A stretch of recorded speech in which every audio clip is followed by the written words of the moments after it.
there, but we all starved on the street. It's Slapshot's turn. What's the word, shit, man? Slapshot, you're here from the legendary One World Studios, and today I have a very special guest. Can you please let the people know who you are, boys? Dave East, what's up, bro? What's going on, Ken? Good, shut up. Yes, sir. First off, congratulations. Thank you, Real bro. work. This is the first solo independent joint. Facts. Okay, facts. okay.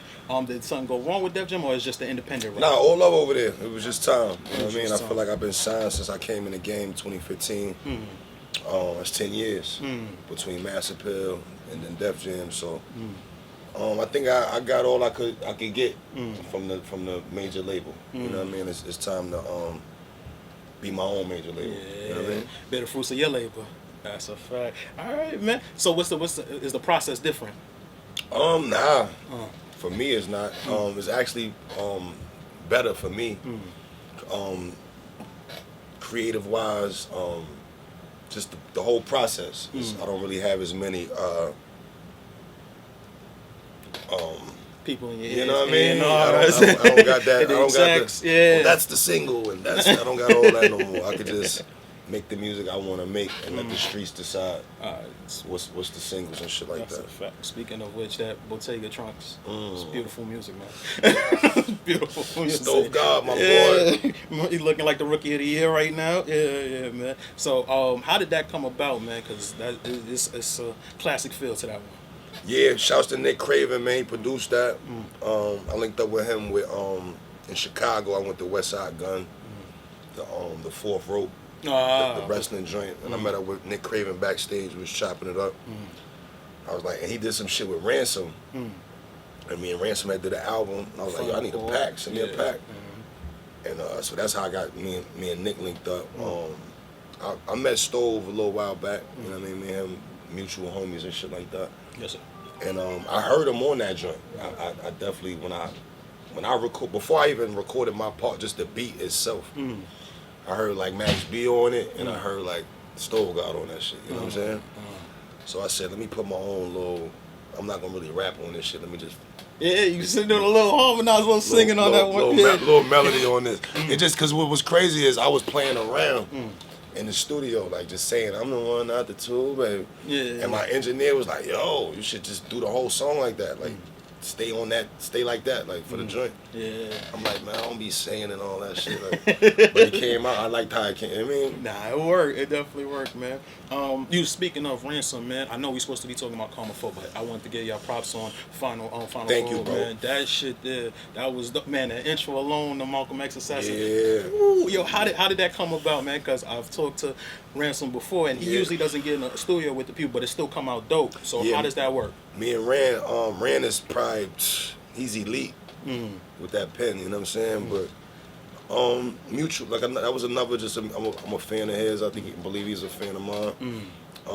And we connected, and it started off like maybe 2 or 3 records. And then from that it was like, yo, this shit sounding good. Let's just keep cooking. He sent me joints, you know what I'm saying? I'm sending the verses back. He's sending me joints, sending them back.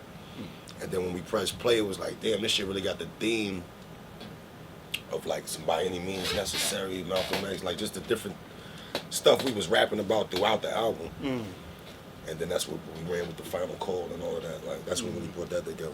But that, I think he really helped push my pen. Like, you know what I'm saying? Nah, there's definitely, man, 22, that was the best 22 G's verse I ever heard, bro. Free to Blicky himself, man, but that might have been the best, bar for bar, that was probably the best I've heard him spit. So, when pen meet pen, it's like steel, sharper than steel, man, definitely, man. So, the tracklist dropped today. Facts. For Karma 4. Facts. People in the tizzy, that's a big feature list, but Facts. you was holding down on Def Jam, wasn't you? Nah, I gave Def Jam some good shit, man. The feature list look crazy. Def Jam got a bunch of good. They got Chris Brown. They got all kinds of records. Like, they got records over the years. Yeah. But this one was like, you know what it is? A lot of times, like just the streets, they be thinking the label do that.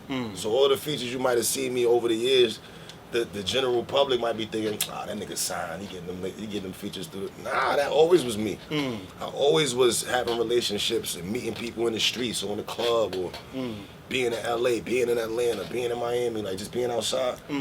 So I wanted to show that wasn't the label. You know what I'm saying? Like, that's me. Whatever, any music you hearing from me come out, that's me. Alright, no, this I think this is definitely a. I don't really judge music by the track list. You know, you only look at the features because you don't know how a song sound by the title. You understand what I'm saying? But as far as track lists go, this is definitely a one. I think you got a lot of people excited. You got a Nip verse. Labor. For a fact, I don't know if you remember, but we did a podcast here when I was with All Hip Hop, and we talked about your relationship with Nip. This song, can you explain the song before anybody does hear it? What is it about, or how is it gonna sound? What time frame of Nip was this? Was it like Crenshaw? Was it Victory Lap? Nah, this right before. This like probably was recording Victory Lap, like right before. You know what I mean? But it's called 12 Months. It's just basically speaking on how life could change in a year. You know what I mean? And I think it's relatable to street niggas, to Wall Street people, to people in the office, to anybody that got that's hustling for their family. You know what I'm saying? That's trying to make something happen, whether it's legal or illegal, whatever you into. You know what I'm saying? But you got a goal in mind to make sure my kids is gonna eat, my mom's is gonna be alright, my lady gonna be alright. Like, you know what I mean? Like that's the reason you're doing whatever you're doing. You know what I mean? So that's the real thought process behind that. I wish Nip could be here to explain it even deeper, you know what I mean? Yeah. But that's the feeling behind that record. I got you. So now that we independent, what's the work pace now? Are you going to be like Same pace, but I can let it fly now. That's what I'm asking. Is there's no red tape behind anything? Are we going to hear from you more often? You might have got 2 projects a year. Like that was the setup with the label. You know what I mean? Like, and I can't knock it. I'm not a priority. You know, I might have been somewhat of a priority, but got mad over artists. Yeah. That you got to schedule this and schedule that, and so the way I work, the way I record, the way I like to release music, that wasn't gonna work for me too much longer. You know what I mean? I like to put music out, bro. Like I rap. I'm in the studio so much. It's like, why am I sitting on this music? What is sitting on this music, or just keeping this music in the hard drive? What is it doing for me? You know what I mean? Yeah. What is it doing for me? Like it's So it's getting old. Music gets dated if you don't put it out. That's you know a what I mean? fact. Topics you speak. I'm a person that speak about current events, shit that's happening. So if I don't put the music out, by the time it dropped, come on. I get whatever I was talking about, that ain't even going on no more. Yeah, Like, for a fact. you know what I mean? All right. So now, you do have what you call it. You do have you've made a guest appearance, and I'm hearing rumors that there might be a podcast coming. Is that true? Say it again. I'm saying you did the thing. You did the episode with Jim, and now I'm hearing rumors that there might be that 4-man weave kind of podcast coming. Is that true? Yeah, we got a little. I wouldn't even call it a podcast, bro. Like, I don't knock podcasts. Like, big shout out to everybody that's doing that, that's in that lane. But that's more like us. You know what I mean? Like the same shit we talk in the gym, or we in the studio, or we out and about. We doing it on the camera now. You know what I mean? Like, and we gonna just, you know what I mean? We gonna get different views from me, different views from Fab, Jim, you know, like, that's all that. That's not really like, we ain't trying to step on no podcast. So I'm for sure not, like, you know what I mean? But I feel like that's more of a, that's the bros, like, you know what I mean? They've been in the game way before I even thought about being in this shit.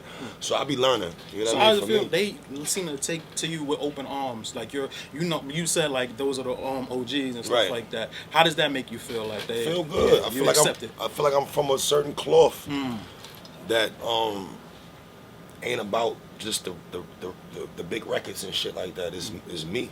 You know what I'm saying? It's the person I am, like, and I've gotten that respect amongst the majority of the people that I looked up to or that inspired me to do this. They've given me my respect in the game. You know what I mean? So it feels good to me. It lets me know I'm moving in the right direction. Now, I want you to do me a favor. Think back when you was D1. Could you ever imagine you saying like the legends that I was listening to get me hyped for a game embrace me as a peer? Could you ever thought that was like possible? Yeah, I did, but at that time, I wasn't thinking about no rap. I would listen to it, but I was trying to I was on basketball. Yeah. But yeah, that's, now that you say that like that, yeah, that's bugged out. You know what it is for me? It was moving so fast, bro. Like, It was basketball. I got locked up, got out of that shit. I was back in New York. I was trying to figure it out. My auntie telling me to, yo, you know the fire department is hiring. I'm like, I ain't about to be no fireman. Shit was going fast. Then I got into the rap, boom, boom, boom, boom, boom, boom. The Nas shit happened. And it was like, oh, you know what I'm saying? And then from there, this shit been like I've been in the twilight zone. You know what I'm saying? I had my kids, my best friend passed. Niggas, like, it was just a lot of shit. Just, you know what I mean? Like, so, I never really sat back and even peeped that. Like, damn, all the niggas I was listening to. That's your home. You FaceTime a nigga right now that you grew up listening to. That's the bros, yeah. That's a fact. How often do you reflect? When I'm by myself. You know what I mean? If I'm dolo, like the moments when I'm driving dolo. Sometimes I don't even put on no music. I just ride in silence, like, you know what I mean? Yeah.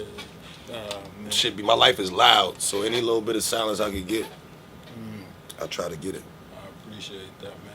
All right, then. So how long are we going with the Karma series? I don't know, man. I think that's I think that's a joint that I could always kind of go back to. I ain't gonna take it to no past like 10. You know what I mean? But I think that's like a fan favorite over all of the projects that I done put out over the years. I think the Karma series, it started out as a mixtape. Big shout out to DJ Holiday. He did the first and second joint, and by the third one I had like Popcorn on there, Mary J. Blige. So I said, damn, this ain't really no mixtape no more. You know what I mean? It's giving more of an album. And yeah, so from then on I was like, all right, let me keep these Karmas a certain sound. You know what I mean? Different than my other bodies of work. You know what I mean? I got you. All right, man. And do you have any more collab packs on the way? Because you definitely dropped a few this year. Is there more with producer side or any with another artist side that we should be looking for as well? That I could speak on, me and Styles P, Beloved too. Another Beloved. Yeah, okay, for sure. Okay. Shout out to all the Davis. That's my first name. Shout out to all the David. Davis. Yeah. My dog. But yeah, P. Me and Harry Fraud. We got another album. He did the Hoffa joint, so me and Fraud we tapped back in. Mike and Keys, of course. Buddha and Grands. We got Booker David too. And I've been working with Primo with Premier. I'm not gonna really get into that too crazy. Tough, but okay. Me and Primo been locked up. That sound like the sound I'm trying to hear, man. All right, man. I know you're doing this. This for is the hip hop gods. You know what I'm saying? For a fact. You know, like I said, the OGs have been embracing you, man, and that's definitely one of them, man. Oh man, I know you have a crazy rollout, man. So I appreciate you just stopping by, man. Thank you, man. Yes, sir. So I need you to give them the date, let them know how to get the singles and everything like that. Like I've been listening to, right. Because that Bottega joint with Larry June, these. Yeah, let them know, man. October 15th, Karma 4, all platforms. You can pre-save it right now. Bottega Trunks with Stove Guard Cooks is out right now. Respectfully with Larry June, that's out right now. Havana, that's me Dolo, that's out. And Desperation with Nick Bucks. Eastside Harlem. Did the block work. Y'all might need to check that out. Definitely was uptown with y'all, man. Yeah, man. It's your man Slapshot you once again at the legendary One World Studios. My homegirl T behind the camera as usual. And we out, man. Shit! Okay, I'm reloaded.